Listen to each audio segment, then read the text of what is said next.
السلام علیکم ورحمۃ اللہ وبرکاتہ۔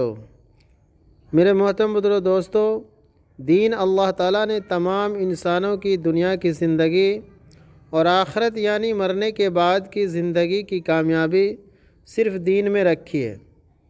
دین کے 5 شعبے ہیں: ایک ایمانیات، دوسرا عبادات، تیسرا معاملات، چوتھا معاشرت، پانچواں اخلاقیات۔